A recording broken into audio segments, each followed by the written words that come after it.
ada suara suami saya. Iya, manggil. Ya, gitu. Saya jawab dong, iya mas.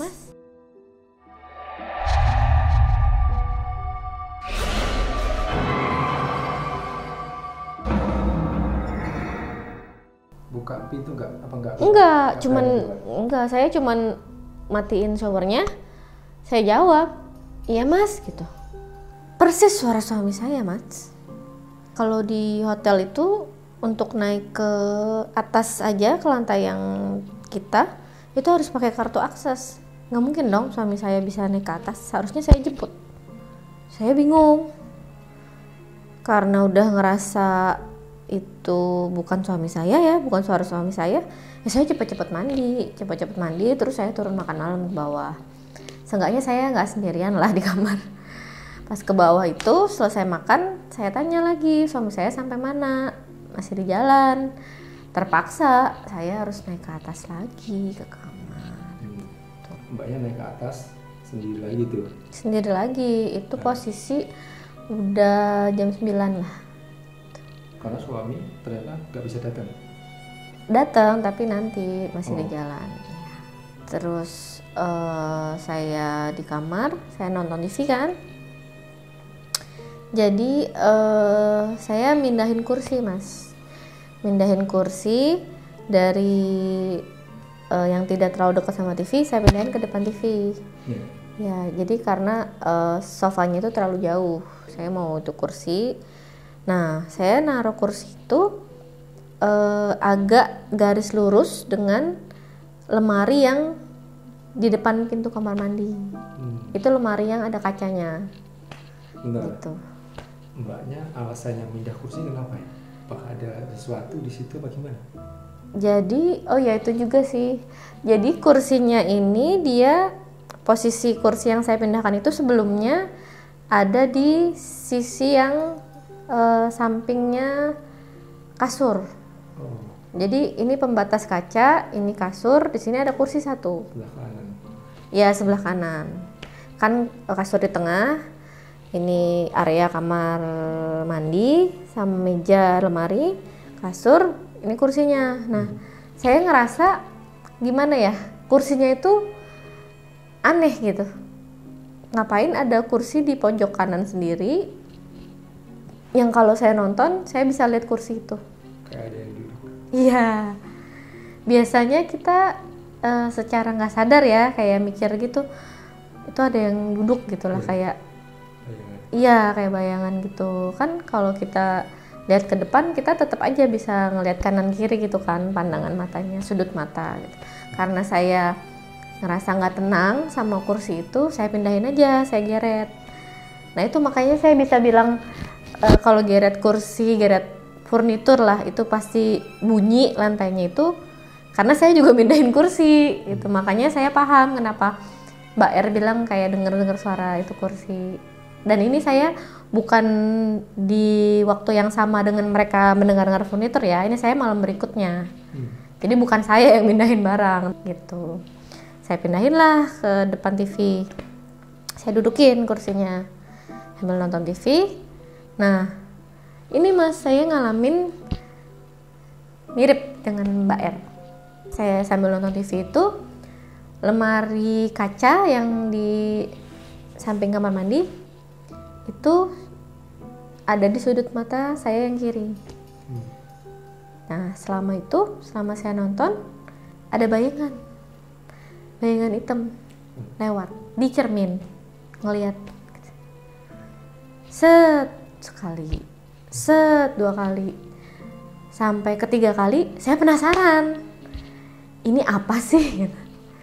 Ini apaan sih yang lewat-lewat di depan cermin gitu? Apa bayangan kaki saya? Nah, saya cobalah tes, penasaran. Saya gerak-gerakin kaki saya goyang-goyangin di kursi. Jadi untuk bisa kelihatan full di kaca tuh kayaknya nggak mungkin. Jadi kalaupun kelihatan kayak cuman ujung kaki, tapi bayangan yang saya lihat itu full bukan ujung kaki. Seliweran gitu. Iya, seliweran. Kayak caper. kayak caper pengen dilihat, iya pengen dilirik gitu kan.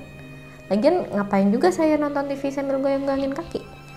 Iya kan, orang nonton TV aja, nggak goyang-goyangin kaki gitu kan. Saya makin ini dong, makin nggak tenang lah ya, udah mah ngerasa karena ruangannya yang terlalu besar itu kayaknya kita nggak sendiri gitu di kamar. Sekarang tambahin ada bayang-bayangan kayak ceritanya Mbak R. Tadinya positive thinking mas, kaki saya kali gitu kan. Tapi kok nggak mungkin sampai sana, sampai ke cermin. Alhamdulillahnya suami saya habis itu datang, hampir jam 10 itu posisinya. Jam 10 datang gitu? Iya, 10 malam baru datang. Udah tenang gitu, gak ada apa-apa? Nggak juga. Oh masih ada gangguan? Masih gitu. Saya kira kan, adalah ada temennya enak ya gitu kan. Nggak takut itu. Kebetulan suami saya juga orangnya nggak penakut dan nggak peka juga gitu untuk hal-hal yang kayak gitu. Terus ini saya mau ngasih tahu juga, jadi di ini cermin, meja, ada cermin di atas meja. Nah di sini tuh pojokan yang serong sama kasur gini. Jadi si area di pojokan itu yang saya bilang dari saya begitu pertama masuk kamar itu, area situ tuh gelap aja rasanya.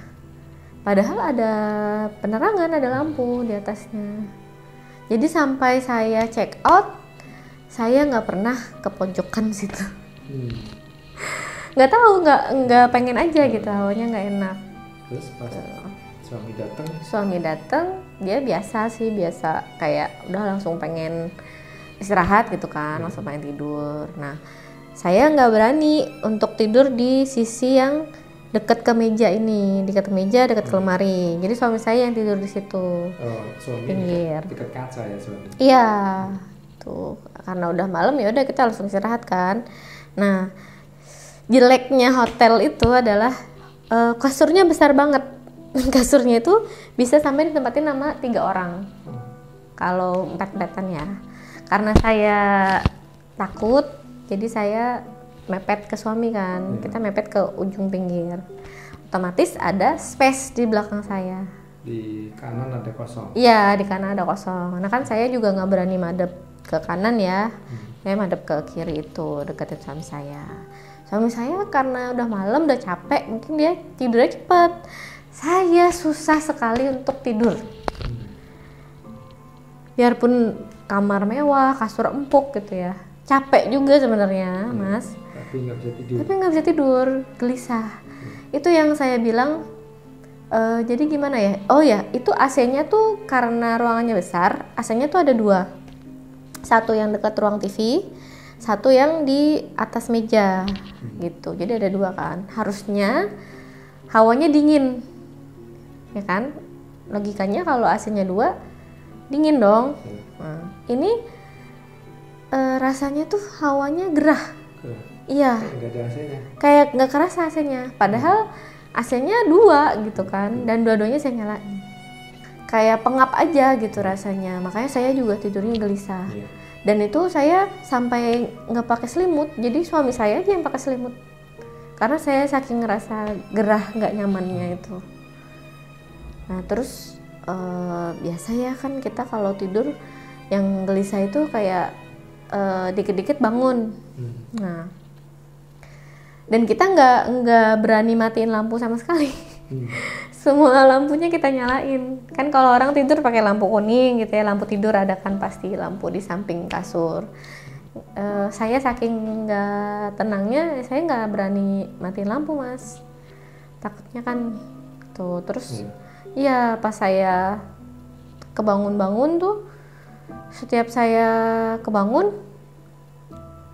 amit-amit, udah merinding.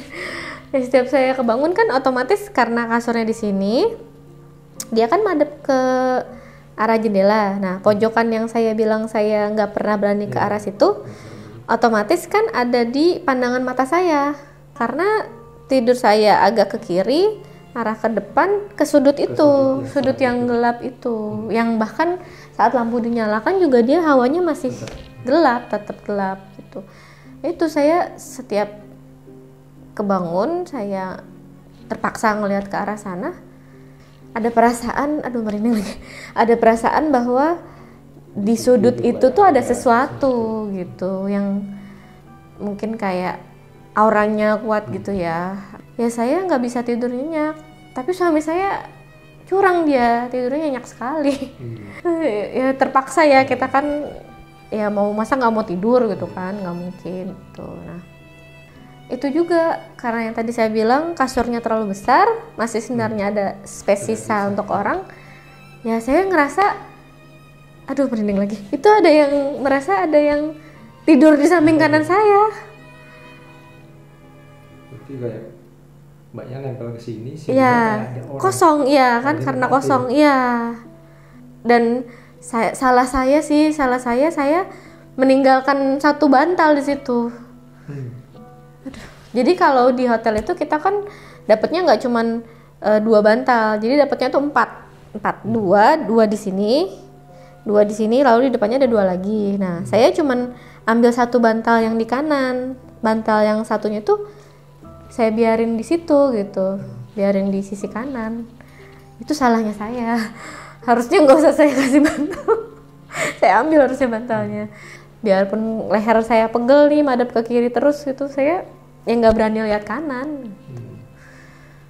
Itu benar-benar pengalaman tidur paling nggak enak. Padahal itu bintang 5, suite room. Pasti enak ya. Kasurnya enak banget, ya kan, harusnya kasur mahal, tempatnya juga mewah, tapi nggak bisa nikmatin tidur itu. Itu karena ini yang tadi saya bilang bahwa tempat itu, seluruh area di sekitar hotel itu termasuk mallnya dan perkantoran yang ada sekarang di sana, itu semuanya bekas tanah kuburan, pemakaman Belanda, belakang Cina. Dan kenapa saya tahu itu agak horor, karena dulu kantor saya yang lama itu ada di seberang hotel tersebut. Dan di kantor saya itu udah inilah Mas, udah biasa lah, udah saking seringnya penampakan ya. Udah ada hantu sinden Jawa nyanyi di kamar dan di ruangan direktur saya. Ada juga yang ngelihat hantu noni Belanda, hantu bapak-bapak Belanda juga ada. Sama tuyul, anak kecil maksudnya. Oke, itu disimpan aja cerita yang itu ya. Buat next kalau cerita hantu di perkantoran ya. Jadi saya nggak cerita, maksudnya saya belum cerita ke teman-teman saya yang sebelumnya udah ngasih tahu horornya. Iya, saya baru setelah kita check out dari hotel itu minggu depannya baru kami cerita gitu, karena takutnya kalau saya nambahin juga gini, oh iya saya juga gini bisa takut semua gitu. Dan Mbak R itu akhirnya menelpon ibunya untuk datang untuk menemani dia karena dia nggak berani sendiri. Akhirnya dia ditemenin sama ibunya sama adiknya di kamar itu, karena emang kamarnya itu bener-bener luas, cukup untuk 4-5 orang aja tuh masih cukup Mas, saking luasnya kamarnya gitu. Oke teman-teman, itu tadi adalah cerita dari Mbak Ami ya, yang sangat serem yang dia alami di sebuah hotel di Jakarta Selatan ya. Itu kalau saya nebak mall nggak tinggi ya, mallnya nggak tinggi tapi luas, ada di tengah kota, di dekat rumah sakit, inisial depannya E ya, M. Pasti tahu deh, itu rumah sakit artis soal. Rumah sakitnya M ya. Tapi mallnya E. Oh iya, hotelnya di sekitar situ. Iya, hotelnya di dalam komplek E tersebut. Ada stasiun TV juga situ. Iya betul, ada stasiun TV berita. Oh iya, nggak berita sih, maksudnya ya campur lah ya. Iya. Mau nanya yang waktu suami manggil tadi. Suami. Ya, suara suami manggil ya. Iya. Suara suami manggil. Nah itu mbaknya nggak sempet kepikiran mau nengok keluar kamar mandi gitu ya, nengok? Nggak berani Mas, karena waktu itu langsung sadar nggak mungkin suami saya bisa masuk kamar gitu. Coba kalau itu misalnya mbaknya keluar mungkin Amit. Enggak. ngelihat sesuatu. Bayangan hitam itu kali yang manggil kali ya. Kalau yang temen tadi atasan sama Mbak R, Iya. tadi itu ngelihat bentuk jelasnya apa nggak? Apa cuma suara-suara aja tadi?